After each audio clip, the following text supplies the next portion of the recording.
லால்குடி மக்கள்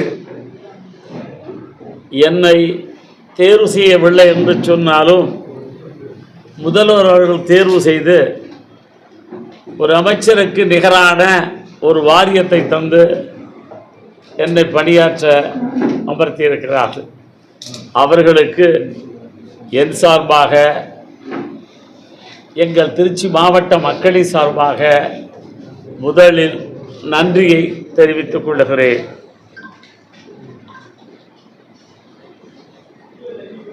கிராமப்புறங்களிலே வேலை இல்லாமல் வறுமையிலே வாழக்கூடிய மக்கள் வேலை தேடி நகர்ப்புறங்களுக்கு வருகிறார்கள். அவர்கள் வருகின்ற பொழுது தங்குவதற்கு இடம் கிடையாது. ஒரு நிழல் இல்லாமல் புளிய மரத்தடியிலே அல்லது பிளாட்பாரத்திலே எங்கேயாவது ஒரு நிழல் கிடைக்கின்ற பொழுது அங்கே அவர்கள் தங்கி படுத்து உறங்கி வந்தார்கள். அவர்களுக்கெல்லாம் வீடு கொடுத்து அவர்களையும் மக்களோடு மக்களாக வாழ வைக்க வேண்டும் என்பதற்காக இந்த துறையை என்னிடத்திலே தாங்கி கொடுத்திருக்கிறார்கள். அதை அவருக்கு பேரும் புகழும் சேர்க்கக்கூடிய அளவில் இந்த துறையினுடைய செயல்பாடு இருக்கும். இந்த துறையினுடைய வீடுகளை பெறுவதற்கு தயவு செய்து யாரும் எவர் மூலமாகவும் விண்ணப்பிக்க வேண்டாம் என்று கேட்டுக்கொள்கிறேன். பயனாளிகளை கண்டறிவதற்கு மாவட்ட ஆட்சித்தலைவருடைய தலைமையிலே ஒரு குழு இருக்கிறது. விண்ணப்பித்தவர்கள் அந்த விண்ணப்ப மனுக்களை மின்னணு மூலமாக தகுதி படைத்தவரா என அறிந்து தேர்வு செய்து அவர்களுக்கு வழங்கப்படும். சில இடங்களிலே உடனடியாக ஒரு புதிய குடியிருப்புகளை அமர்த்துகின்ற பொழுது எங்களுக்கு வீடு கொடுங்கள் என்று கேட்கிறார்கள். இனி ஒரு இடங்களிலே ஒரு குடியிருப்பு பல நாட்களுக்கு பல ஆண்டுகளுக்கு முன்னாலே கட்டப்பட்டிருந்தாலும் அவைகளை பராமரித்து மராமத்து செய்து அந்த வீடுகளை வழங்குகின்ற பொழுது முன்பு குடியிருந்தவர்களுக்கு முன்னுரிமை அடிப்படையிலே வழங்கப்படும் என்பதை புரிந்து கொள்ள வேண்டும். இது அறியாமல் சில பேர் சில இடங்களிலே பிரச்சனைகளை உருவாக்குகிறார்கள். அது தவிர்க்கப்பட வேண்டும். எத்தனை ஆயிரம் வீடுகள் வேண்டுமானாலும் கட்டித் தருவதற்கு துறை இருக்கிறது, அரசு இருக்கிறது. இது மத்திய மாநில அரசுகளின் பங்கிலே கட்டப்பட்டு வருகிறது. மத்திய அரசு தரக்கூடிய பணத்தை விட பல மடங்கு பணம் தமிழக அரசு தருகிறது. எனவே இது போன்ற செயல்களை தவிர்த்து நகர்ப்புறங்கள் பேரூராட்சி வரை இந்த திட்டங்கள் செயல்படுத்தப்பட்டு வருகிறது. எனவே திருச்சியிலும் பல்வேறு மாவட்டங்களிலும் இந்த துறை தன்னுடைய பணியை செய்து கொண்டு வருகிறது. விரைந்து முடிப்பதற்கு உரிய நடவடிக்கை எடுக்கப்படும். பல மாவட்டங்களில் நிதி ஒதுக்கீடு செஞ்சு பணிகள் தொழிலாக இருக்குது, வீடுகள் ஒதுக்கப்படாமல் கட்டி முடிச்சது திருச்சியிலே இருந்த இடங்கள்லாம் இருக்குது. அந்த மாதிரி எவ்வளோ அறிவிச்சிருக்கீங்களா? ஏதாவது கணக்கெடுப்பு? நான் பொறுப்பேற்று 2 நாட்கள் ஆகிறது. இன்றைக்கி புரிந்து சொல்ல வர்றது திங்கள் செவ்வாய் முடிந்து 3ஆவது நாள். இது பற்றி ஆய்வு செய்வதற்கு தமிழகம் முழுவதில் உள்ள இருக்கக்கூடிய அதிகாரிகளை அழைத்து ஆய்வு செய்யப்பட்டு சட்டத்திற்கு உட்பட்டு நடவடிக்கை எடுக்கப்படும். சென்னை சைதாப்பேட்டையில் தலித்களுக்குன்னு சொல்லி தனியாக வீடு ஒதுக்கிக்கான ஒரு குற்றச்சாட்டு பொதுவாக குழுக்கள் முறையில் தான் தேர்ந்தெடுப்பாங்க. ஆனால் இந்த முறை தீண்டாமை கடைபிடிக்கப்பட்டு தலித்களுக்கு தனி குடியிருப்பு வழங்கப்பட்டிருக்க ஒரு குற்றச்சாட்டு. எந்த ஸ்டேட்டில்? சைதாப்பேட்டையில். அப்படி எதுவுமே செய்யவில்லை. ஏன்னு சொன்னால் நான் இதுவரை யாருக்கு இப்பொழுது இந்த அரசு யாருக்கு ஒதுக்கீடு செய்யவில்லை. பல தவறுகளை செய்திருக்கிறார்கள் சென்னையில் இருப்பவர்கள், அதிகாரிகள் அல்ல, ஆட்சியிலே இருந்தவர்கள். இன்னும் குறிப்பாக சொல்லுகிறேன், மக்களுடைய வாழ்வாதாரத்தை தேடி வந்த மக்களை அவர்களுக்கு தொழில் அமையாத இடத்திலே வீடுகளை கட்டி வைத்திருக்கிறார்கள். இவைகளெல்லாம் களையப்படும்.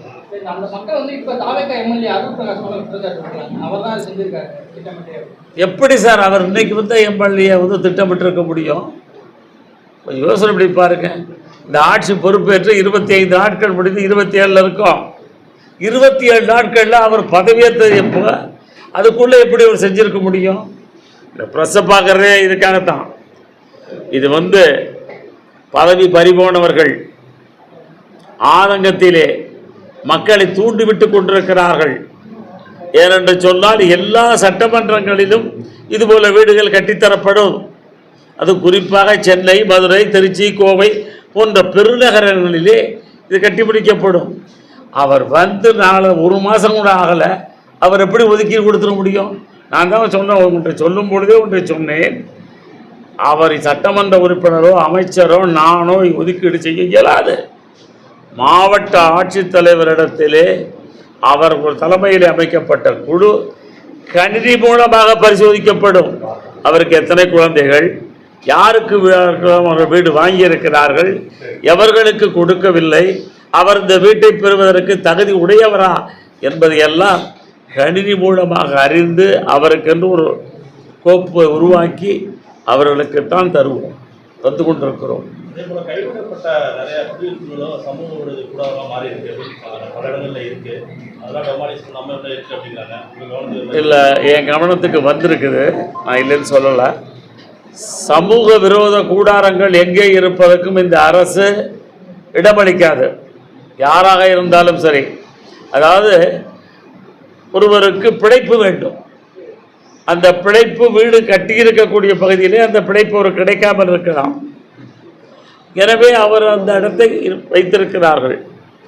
அந்த இடங்கள் எங்கெங்கே கட்டப்பட்டிருக்கிறது, அப்படி கட்டப்பட்ட வீடுகளை முறைப்படி வறியவருக்கும் ஏழைகளுக்கும் குடி அமர்த்துவதற்கு வேண்டிய நடவடிக்கை எடுக்கும்.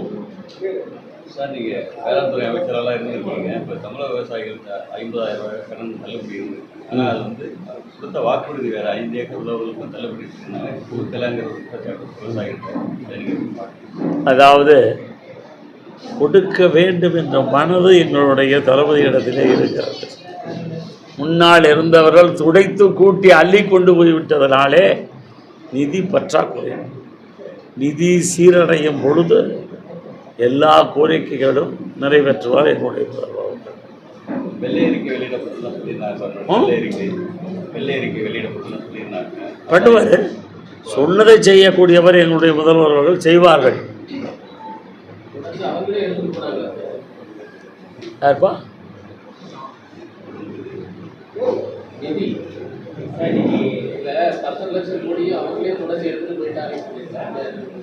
நான் என்ன சொல்கிறேன் என்று சொன்னால், இப்போ உதாரணத்துக்கு என்னுடைய துறையை மாற்றிக்கொள்ள வேண்டும். ஒவ்வொரு அரசாங்கம் தன்னுடைய ஆட்சி காலம் முடிந்து ஒவ்வொரு துறையிலும் இருப்பு வைத்திருப்பார்கள். என் துறையை பொறுத்த மட்டும் சொல்கிறேன், மற்றாலும் அவங்க சொல்லுவாங்க. அண்ணாச்சி நல்லா கேட்டார், தொடச்சி எடுத்துகிட்டு வீட்டுக்கள்ளி போவார முதலமைச்சராக உட்கார வச்சாங்க ஸ்டாலினை. இல்லை, ஒவ்வொருத்தரும் பொறுப்புக்கு வர்றப்ப சாக்கு பையோட போகிறாங்க.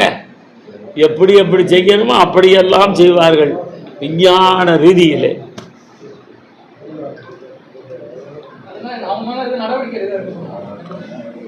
ஆய்வு செய்யப்படும். தவறு ஏற்பட்டிருந்தால் தவறுக்கு உடந்தையாக இருப்பவர்களும் அந்த தவறை உருவாக்கியது மீதும் நடவடிக்கை எடுக்கப்படும். இப்போ பேசுகிறதெல்லாம் என்னுடைய துறையப்பட்டு தான், என் துறை சார்ந்த செய்திகள் மட்டும்தான் நான் சொல்லுவேன்.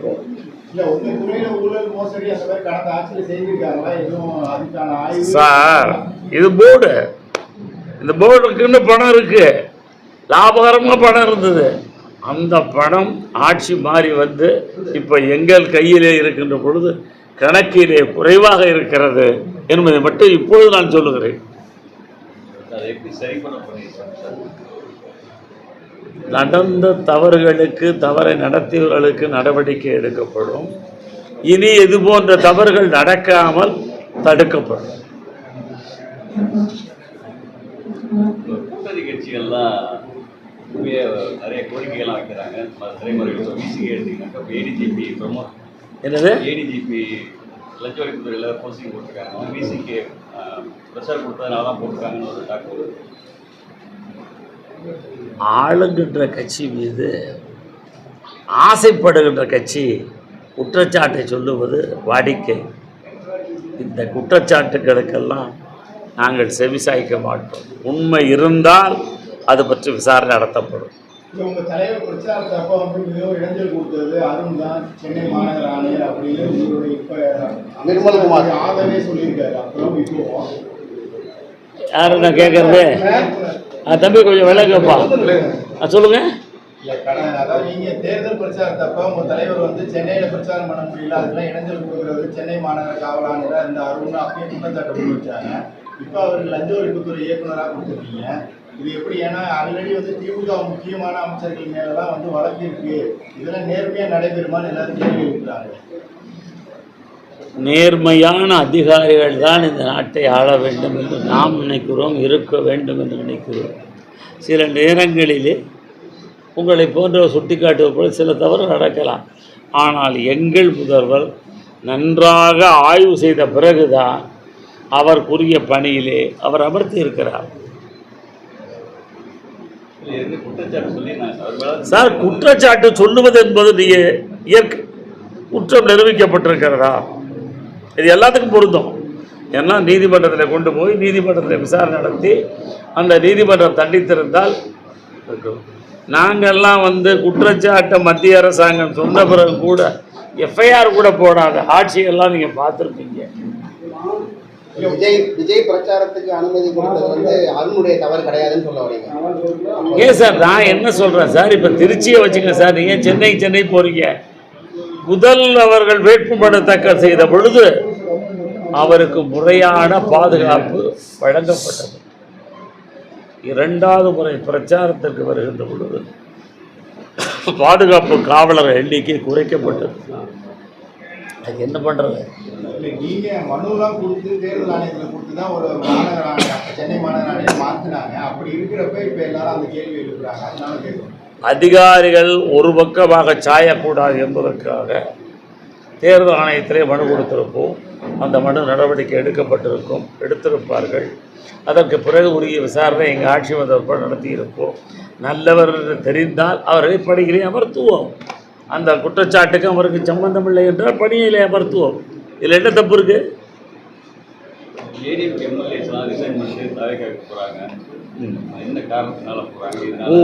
அப்படி நல்ல கேள்வி தான் கேட்குறீங்க.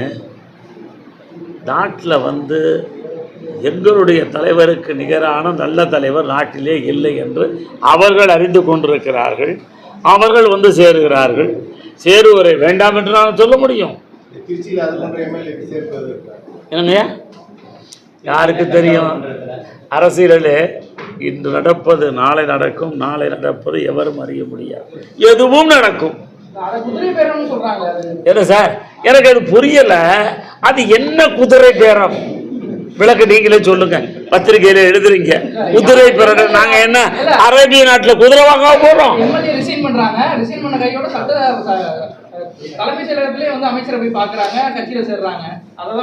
ஒரு விஷயம், அவர் எம்எல்ஏ, மக்களால் தேர்வு செய்யப்பட்டவர் எம்எல்ஏ. அவருடைய பதவியை ராஜினாமா செய்வதற்கு வைத்துக் கொள்வதற்கு அவருக்கு உரிமை இருக்கிறது. அவர் ராஜினாமா எங்க கொடுப்பாரு? ஸ்பீக்கர் தான் கொடுக்க முடியும், அல்ல பேரவை செயலாளர்கிட்ட கொடுக்க முடியும். இது ரெண்டும் கொடுக்க அங்க போயிருப்பாரு. என்னங்கய்யா சார், எங்களுடைய அடையாள அட்டை மின்னணு அடையாள அட்டை. ஒருவர் விரும்பினால் அவர் தன்னைத்தானே உறுப்பினராக இணைத்துக் கொள்ளலாம். வர்ற அந்த சட்டமன்ற உறுப்பினர் வருகின்ற பொழுது, பதவியை ராஜினாமா செய்கின்ற பொழுது தன்னுடைய அடையாள அட்டையை கொடுக்கிறார். ஆனா நான் ஏற்கனவே மெம்பர் ஆயிட்டேன்னு சொல்லி காட்டுறேன். இதுல என்ன தப்பு? சார், நாங்க எங்க சார் பேசுறோம்? இப்ப நீங்க வச்சுக்க, என்னப்பா தெரியாது, அப்ப இருட்டுல பேசுறோமா? சொல்லுங்க, எனக்கு அது புரியவே இல்லை. தமிழ்ல இப்படி ஒரு வார்த்தையை நீங்க பயன்படுத்த வர்றீங்க.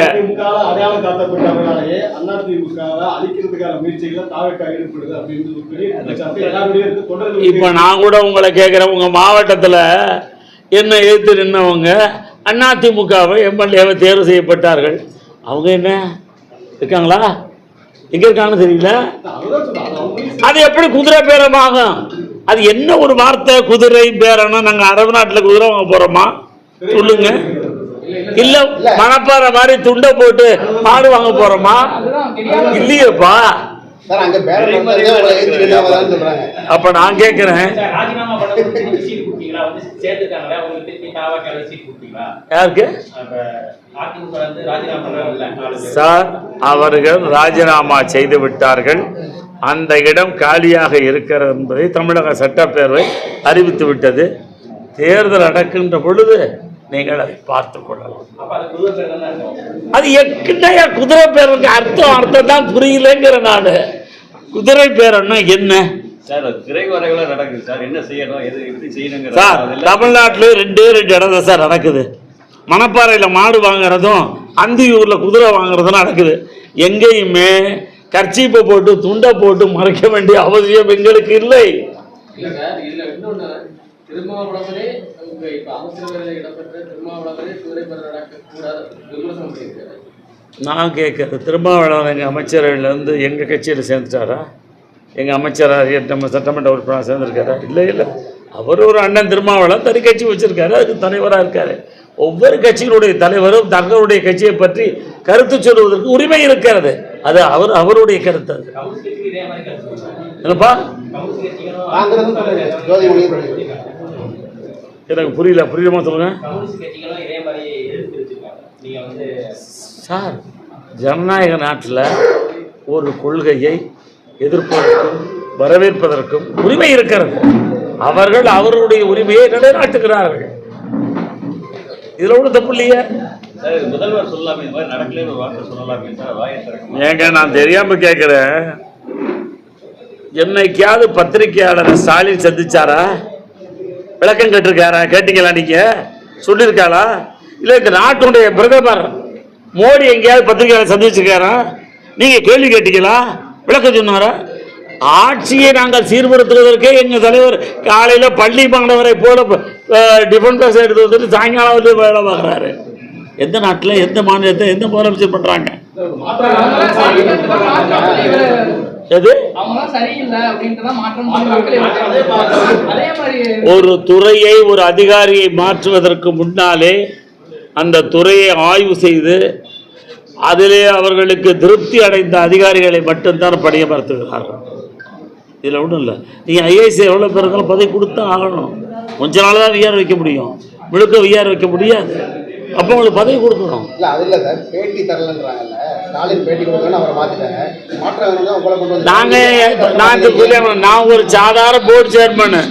உங்க கேள்விக்கெல்லாம் பதில் சொல்லி உட்காந்துருக்கேன்ல. நான் பதில் சொல்றேன்னா எங்க தலைவர் எப்படி பதில் சொல்லுவாரு? ஒரே வரியில சொல்லுவாரு. என்னப்பா சார்? சிஎம்க்கு நேரம் என்ன இருக்கு தெரியுமா உங்களுக்கு? கொஞ்சம் யோசனை பண்ணி பாருங்க. அண்டேங்க வாங்கண்டே. இது 10 நிமிஷம். இப்ப நான் வந்து உட்காந்து எவ்வளவு நேரம் ஆச்சு? நான் வந்து நேரம் ஆச்சு. ஒவ்வொரு டிபேட் அப்போ போட்டுறது இங்க பாருங்க. ஆட்சி பொறுப்பேற்று 1 மாசம் கூட ஆகல. அந்த வேலையை பார்த்துக்கிட்டு இருக்கிறோம். சிஎம் வந்து பேட்டி கொடுக்கலன்னு சொல்றீங்களே. இதுக்கு முன்னாடி முதலமைச்சர் பேட்டி கொடுக்கல, கேட்கலையே நீங்க. மோடி வந்தப்ப கேட்கலையே நீங்க. இன்னைக்கு ஏங்க எங்க எப்படி உங்க முதல்வர் வருவாரு நல்ல பதில் சொல்லுவாரு. மேகதாட்டு அணை விவகாரம் நிச்சயமா விவசாயிகள்லாம் சொல்றாங்க. உங்க தலைவர் சிஎம் வந்து இன்னைக்கு டெல்லி போயிருக்காங்க. என்ன வலியுறுத்த போறாங்க? டிகே சிவகுமார் வந்து தொடர்ந்து வந்து நாங்க அதை பற்றி பேச சார். நான் தெரியாம கேட்கிறேன். மேகதாது அணை பிரச்சனை இப்ப ஏற்பட்டதா? அது உச்சநீதிமன்றத்தில் நிலுவையில் இருக்குது. யார் வந்தாலும், கர்நாடகாவில் யார் முதலமைச்சர் வந்தாலும், அமைச்சர்களை வந்தாலும், அவர்களுக்கு அங்கே ஒரு பிரச்சனை, எங்கே கர்நாடகாவில் ஒரு பிரச்சனை வருகின்ற பொழுது அவர் உடனே கையில் எடுப்பது காவிரி அணை, மேகதாது. தமிழகத்திலே இருக்கக்கூடிய ஒவ்வொரு கட்சிகளாக இருந்தாலும் சரி, ஒவ்வொரு தமிழராக இருந்தாலும் சரி, மேகதாது அணை கட்டுவதற்கு அனுமதிக்க மாட்டார்கள். அதிமுகவோட 2 அணி போய் சமரசம் பண்ணி அது எடப்பாடியையும் வேலுமணியும் கேட்க வேண்டிய கேள்வி. எந்த நடக்குது எனக்கு தெரியாது ஐயா. யாருங்க ஐயா? சார் முதல்வர் போய் பார்த்தாரு. இல்லை நான் கேட்குறேன், பார்த்தது தப்பா? நீங்க தானே எழுதுறீங்க. எடப்பாடி பார்த்துதான் கிடையாது. நாகரிகமான அரசியல் நடத்துகிறார் தமிழ்நாட்டுடைய முதலமைச்சர். சொன்னது யாரு? நீங்க. ஏன் மோடி பிரதமராக வருகின்ற பொழுது அத்வானி வீட்டுக்கு போகலையா, கிருபாலினி வீட்டுக்கு போகலையா? எல்லா பிஜேபி தலைவர் பார்த்தாங்க இல்லையா? அதுபோல எங்கள் தலைவர் இந்த நாடு முன்னேறுவதற்கு நீங்கள் எல்லாம் உதவி செய்ய வேண்டும் என்று எல்லா தலைவரும் பார்த்திருந்தார். பழனிசாமி தவிர இல்ல, எடப்பாடி பழனிசாமி கட்சியே இல்ல. அவர்தான் இன்னை வரை பொதுச் செயலாளர். யாருக்கு? அதிமுக. எந்த கட்சியில? அதிமுக பொதுச் செயலாளர் என்று எடப்பாடியாக இருந்தாலும் யாரா இருந்தாலும் சொல்ல வேண்டும் என்று சொன்னால் அடிமட்ட தொண்டனிடத்திலே இருந்து வாக்குகளை பெற்று தேர்வு செய்யப்பட்டவர் தான் பொதுச் செயலாளர். டிவி சண்முகம் தான் பொதுச் செயலாளர் சார். அவரும் இல்லை. நான் தான் அவரை போய் பார்த்தாரு. தம்பி, நான் என்ன கேட்கிறேன்னு, ஆதரவு தர்றேன்னு சொல்றவரை பார்க்கல, என்ன தப்பு? இது எடப்பாடி கேட்டுக்கலாம், கூப்பிட்டுருக்கலாம், அவர் அனுமதி கொடுத்துருக்கணும்ல. சார், இப்போ திருச்சி மாவட்டத்தில் ஏற்கனவே கடந்த ஆட்சியில் நிறைய வாக்குறுதிகள்லாம் கொடுத்துருக்காங்க. உயர்மட்ட பாலங்கள் வரும், பிரச்சனைகள்லாம், அதெல்லாம் நீங்கள் அந்த வாக்கு கொடுத்தது யாரு? கொடுத்துருந்தாங்க, அவங்க நிறைவேற்ற. இல்ல இல்ல, நான் கேட்கிற கேள்விக்கு ஒண்ணு நீங்க எழுதுங்க. வாக்கு கொடுத்தவர் யார்? நாங்கள் அல்ல. எல்லா நடந்து முடிந்த பணிகளையும், பணிகள் மூலமாக மக்கள் பயன்பெறாமல் இருக்கக்கூடிய திட்டங்களையும் ஆய்வு செய்து எங்களுடைய அமைச்சர்கள் நடவடிக்கை எடுப்பார்கள். மிக முக்கியமாக இந்த காந்தி மார்க்கெட், அதாவது இடமாற்றம், இந்த பேருந்து நிலையம் பணிகள் நடைபெற்று வருது சார். அதில் ஒரு 2 சிக்கல் இருக்கு சார். நான் அவங்க சந்திக்க என்ன விரும்பினால் அவங்களுடைய கருத்தை அறிந்து தலைமையிலே கொண்டு போய் அதற்குரிய தீர்வு என்னால் காண முடியும். கல்விக்குடிக்கு ஏற்கனவே நீங்கள் போராட்டம்லாம் பண்ணிடுறீங்க. ஆமாம், இப்போவும் சொல்லுவேன் 200 கோடி ரூபாய் பணம் வீணா போச்சு. 2 ஆட்சியிலையும், அதிமுக ஆட்சியிலையும் போச்சு, திமுக ஆட்சியிலையும் போயிருச்சு. அந்த கட்டடம் மட்டும் இருக்குது. அரசாங்க படத்தை நல்லா உங்களுக்கு சொல்கிறேன் கேளுங்க. சில இடங்களிலே படம் அதிமுக ஆட்சிக்காரர்கள் எப்போ அம்மா காலத்தில் அரசாங்க பணம் விரயமானது என்று சொல்லி அந்த அமைச்சர் நடவடிக்கை எடுத்தாங்க இல்லையா? இதுபோல் இந்த எங்கெங்கே விரயம் பண்ணியிருக்காங்கன்னு பார்த்துட்டு நடவடிக்கை எடுப்போம் சார். நடவடிக்கை எடுப்பது ஒரு பக்கம், அதை இயங்க வைப்பதற்கோ அல்ல மாற்றுத் திட்டங்களுக்கு பயன்படுத்துவதோ என்பது மாநில அரசுடைய நிர்வாகம். அதை அவர்கள் செய்வார்கள். டெல்லிக்கு போறாங்கல்ல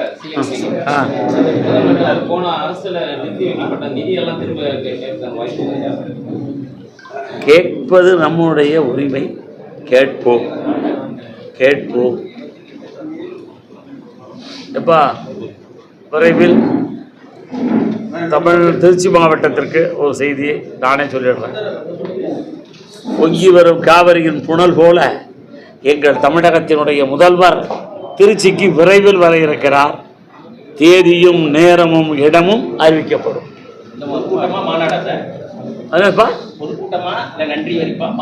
அல்ல, அவரை வாக்களித்து வெற்றி பெற செய்த திருச்சி கிழக்கு மக்களுக்கு நன்றி சொல்ல வருகிறார்.